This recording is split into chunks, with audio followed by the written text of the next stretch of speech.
যাদের কাঁচা নুডলস খাওয়ার অভ্যাস আছে এবং বাচ্চাদেরকে যারা কাঁচা নুডলস খেতে দেন তারা সাবধান হয়ে যান। এর কারণ হচ্ছে রিসেন্টলি মিশরের কায়রোতে 13 বছরের এক কিশোর 3 প্যাকেট কাঁচা নুডলস রান্না না করেই ইনস্ট্যান্ট খাওয়ার কারণে সে মারা গিয়েছে। বিশেষজ্ঞ ডাক্তাররা বলেছেন এই ছেলেটি মারা যাওয়ার পিছনে মূল কারণ হচ্ছে এই নুডলসে থাকা অতিরিক্ত মাত্রায় সোডিয়াম কার্বনেট। এই সোডিয়াম কার্বনেটটা এত খারাপ, আপনার শরীরে যখন ঢুকে পড়বে, ঢুকার সাথে সাথে আপনার শরীরে ডিহাইড্রেশন হবে, অর্থাৎ আপনার শরীরের আপনার পেটের মধ্যে যে একটা আল্লাহ প্রদত্ত পানি আছে এই পানিটাকে সে চুষে নেয়। চুষে নেওয়ার কারণে এইটা আপনার সরাসরি কিডনি, হার্ট এবং উচ্চ রক্তচাপ বাড়িয়ে দেয়, যার ফলশ্রুতিতে এটা কিডনিও ব্যালেন্স করতে পারে না এবং এটা হার্টের উপরে প্রভাব পড়ে, যার ফলশ্রুতিতে দেখা যায় একটা মানুষ মুহূর্তের মধ্যে সে মৃত্যুলে ঢলে পড়ে। এবং এই কাঁচা নুডলস যারাই খাবেন একটু সাবধান হয়ে যান, বাচ্চাদেরকে কাঁচা নুডলস খেতে দেবে না, কারণ ওদের যে অর্গানগুলো আছে, ওদের যে শরীরের যে পার্ট গুলো আছে, এগুলো কিন্তু আমাদের মতো শক্তিশালী না। দেখবেন অনেক ফ্যামিলিতে বাচ্চারা কাঁচা নুডলস খায় এবং ওর মশলাটা খাচ্ছে। মনে রাখবেন আপনার এই ছোট ছোট ভুলগুলো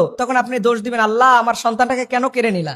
আল্লাহ বলছে ওয়ালা তুলকু বিআইদিকুম ইলা তাহলুকা, খবরদার তোমরা নিজেদেরকে নিজেরা শেষ করে দিও না, এমন কিছু খেও না যেটা তোমার জীবনকে শেষ করে দেয়। আজকে অনেক বাচ্চারা দেখবেন হঠাৎ করে দুনিয়া থেকে চলে যায়। এর কারণ কি?